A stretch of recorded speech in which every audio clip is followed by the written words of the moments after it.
this week's Natural Gardening Live, I'm talking about how you can winterise your garden.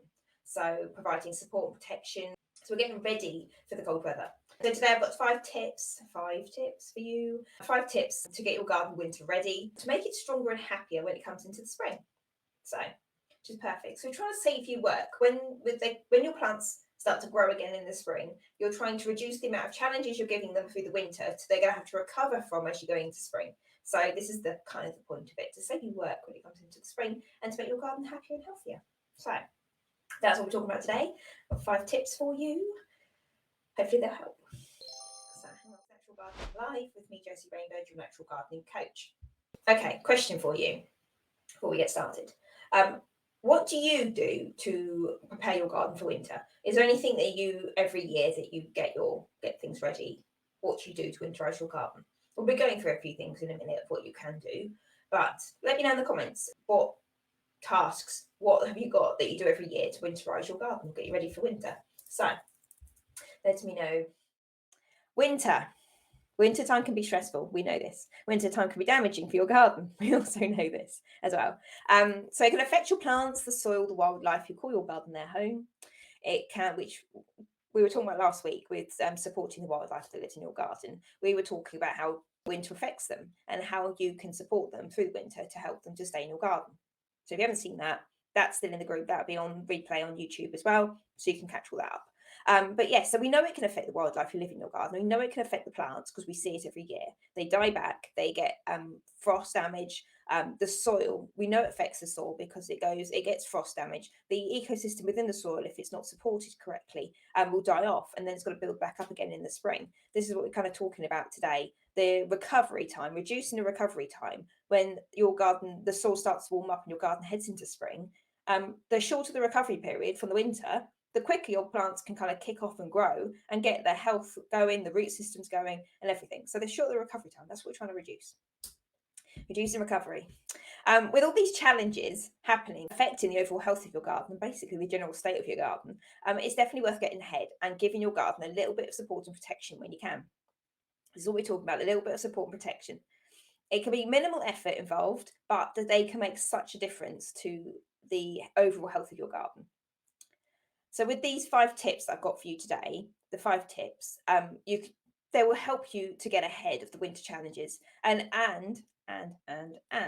manage any potential issues which might show up in the spring, saving yourself a lot of work, stress and money when it comes to garden care over the winter.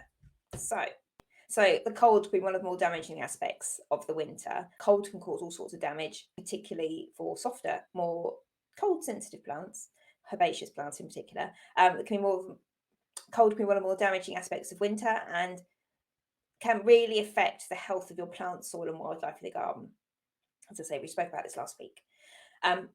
Tip number 1, which I'll get into in a minute, will help you to prevent the cold from causing too much damage and reducing the need for you to intervene in recovery in the spring. Tip number 1 is lifting and sheltering softer plants, or for bigger plants, wrapping them up in the garden, because sometimes it's just not practical to lift them. When these softer plants, or more cold sensitive herbaceous plants, get hit with a frost or fall into plunge into freezing temperatures, they are nearly instantly affected and the damage is already done. Once they've been hit with a frost, that's it. They've been damaged. They will have to then recover from this damage. So we want to try and get ahead of this if you can. If you take the time to lift and pot up the smaller plants, moving them to a sheltered area, out the cold, like in a shed, a garage, a conservatory, anything like that. Even I've seen people put them in their porch in the front of the house. If that's the only place that you've got that's sheltered, semi-insulated from like the cold, move them there because it will work fine. I've seen it happen and it's worked fine. So yeah, conservatories, porches, sheds, anything like that. To overwinter, they will be much happier for it. So once they've overwintered, you can plant them back out absolutely fine. Once the weather starts to warm up, the root system will recover inside the pot, in the compost in the pot. You can plant them back out in the spring.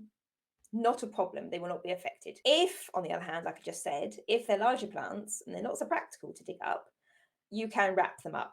So you can use, let me know in the comments what you use to wrap your plants up if you've got any herbaceous, particularly large herbaceous plants, the banana, canna, anything like that. If you've got any larger plants, let me know what you use. So you can use things like the horticultural fleece, garden fleece. You can use hessian sacking, I've seen that used as well, stuffed with newspaper to provide protection and insulation from the cold. So these are really good methods of doing that. So both these methods greatly reduce the chance of cold damage, so lifting the smaller plants and moving them inside, or insulating them by wrapping them in fleece or hessian sacking. They both reduce the chances of cold damage affecting your plants over winter and will increase the recovery rate at which your plants will recover in the spring, which is, as I say, the point of the whole thing is to reduce the recovery time for the spring.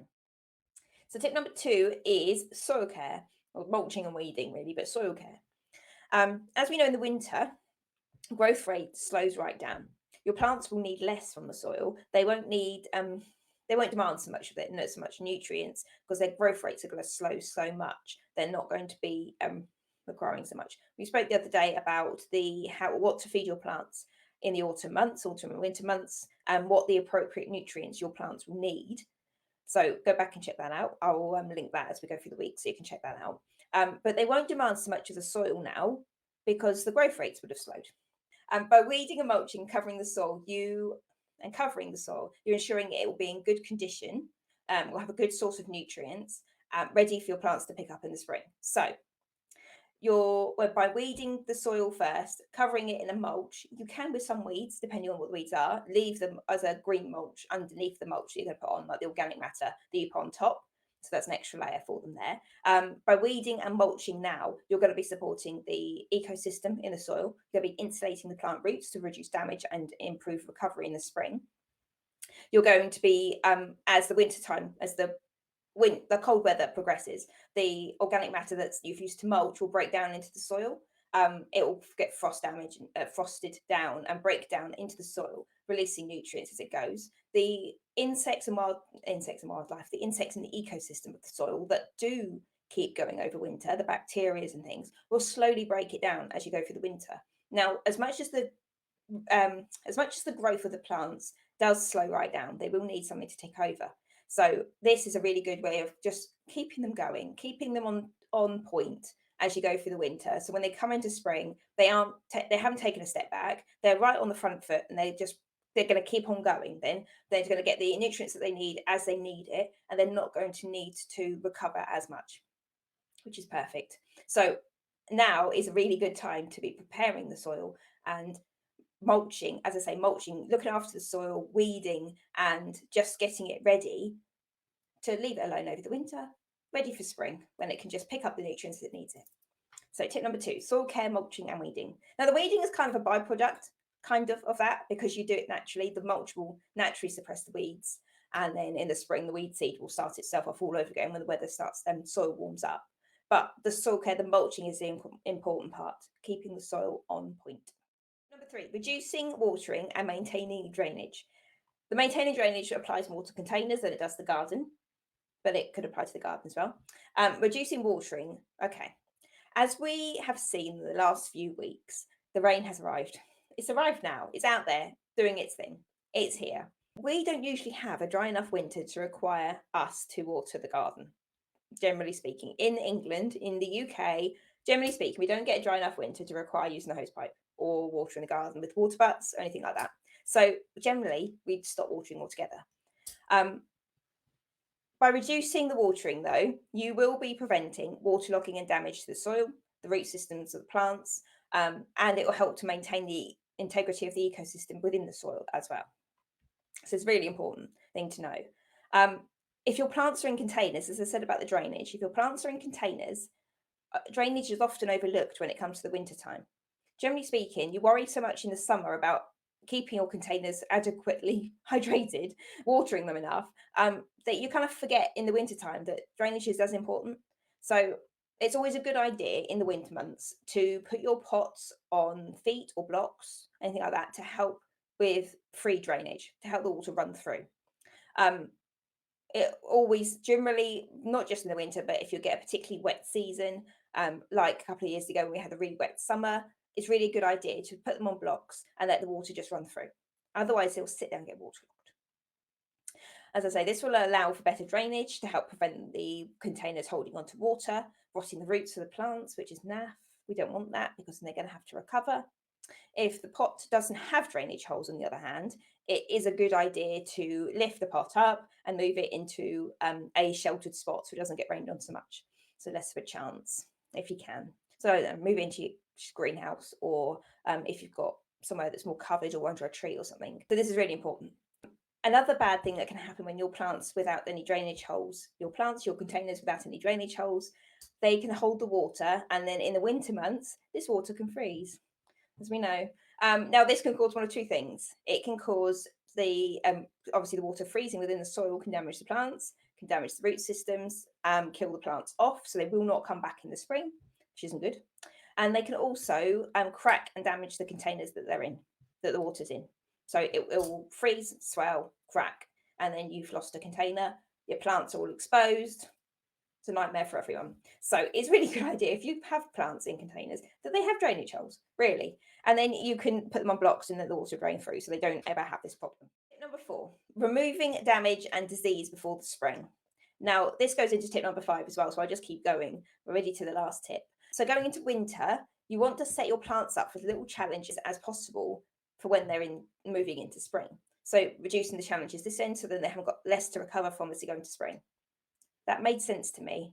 Hopefully it made sense to you. Made sense in my head. By checking over and removing any damage or signs of disease, anything like that, any like crossing branches, anything like that, now you are going to be reducing the disease challenge in the spring. So as soon as the weather starts to warm up, disease will kick back off again. You'll get fungal issues, you'll get bacterial issues, all sorts of things will start happening because the weather will be warmer. So you want to remove it now while you can see it, usually because the leaves would have all dropped and the plants would be going into dormancy. So you will see it all quite clearly now. So check your plants over, remove any dead, damaged or diseased material, and this will help you so much in the spring. You will see it clearly, much easier. And the tip number 5 that links into this is cleaning and maintaining your garden tools. Now, generally a good idea anyway to clean your garden tools, to maintain them, especially like in the spring, summer when you're actively using them. But generally, when it comes to pre-winter pruning and tidying up, cleaning your tools is essential. It's really important. By cleaning and maintaining your tools, you're going to be reducing the transfer of diseases. You can maintain clean, sharp cuts as well, which is also important. So when you're pruning your plants, if you've got like a blunt pair of secateurs and your cut turns into like a rip or a squash as well, that can leave damage for disease to move into. So then you've gone to that effort of pruning and getting rid of the damage. You've just left a open wound, so to speak, for it to pick up back up again. So you can, by maintaining, you can get and make sure you get a clean cut as well, which is always good. Maintaining your tools also makes the job easier, makes them easier to use. This will also increase the life of your tools and will support your garden for the long run as well. If your tools go into spring dirty and you allow the sap of the winter, so when you've gone through the pruning and everything and you've just left them basically until the spring, the sap from the winter is left to sit. It becomes much more difficult to use to clean off as well. It will harbour disease and bacteria. Sap from a plant on a pair of secateurs, not even joking, will harbour disease like you don't know. And you're going to just go into the spring with the new fresh growth and then use those secateurs you haven't cleaned or sharpened and pass it straight on instantly without any hesitation. And then you're going to have a whole lot of problems on your hands in the spring. So you don't really want to be doing this. This could also cause you maybe to buy new tools for the spring as well, or worse, as I say, causing damage by using tools which aren't up to scratch. So it is a really good idea to clean your tools. It's a habit you need to get into, I think, as much as anything, because people don't often think about it. Garden tools tend to go in the shed and then you don't think about it until the next time you use them. But if you clean them and maintain them, especially secateurs and things that you, as you say, you effectively damage your plants with, you really do need to look after. They are your 5 tips. I just run through them quickly. I will put them in the group in the week as well, so you can check those out. So you can read a little bit more on them. You can watch this back on replay if you need to. So where's the top? Right. Tip number 1, lifting and sheltering soft plants or more cold sensitive plants, or if they're too big to lift, wrap them up. Tip number 2, soil care, mulching and weeding. So maintaining the soil, mulching to support the ecosystem within the soil, insulate the roots, keep the cold out, improve recovery for the spring. Tip number 3, reduce watering and maintain drainage, particularly for container plants. And number 4 is remove damage and disease before the spring. So going through your plants, finding any dead, damaged or diseased wood material. Remove it before the spring to reduce the amount of recovery that your plant needs to go through and reducing challenges. And then cleaning and maintaining your garden tools as well. So that's number 5. So those 5 tips. I do hope that you take something away, even if you don't do all 5 at once for your winterization of your garden. If one of these has helped you to help your garden recover from the winter more effectively and to get through the winter more effectively, then that's fantastic. So say check out the posts in the group in the week. This will be available to watch on replay as well, so you can check that out. If you've got any questions, feel free to post below this video and any of the posts that I put in the week, so that's fine. And let me know how you winterize your garden. Have you got anything that you do that will help your garden, that you think helps your garden, or you do to help your garden get through winter and prepare yourself for spring? So put that in the comments. And I think that's it for today. So hope you've enjoyed it. As say, if you've got any questions, please feel free to post below this video. And I will catch you next week in our next episode of Natural Gardening Live. See you later.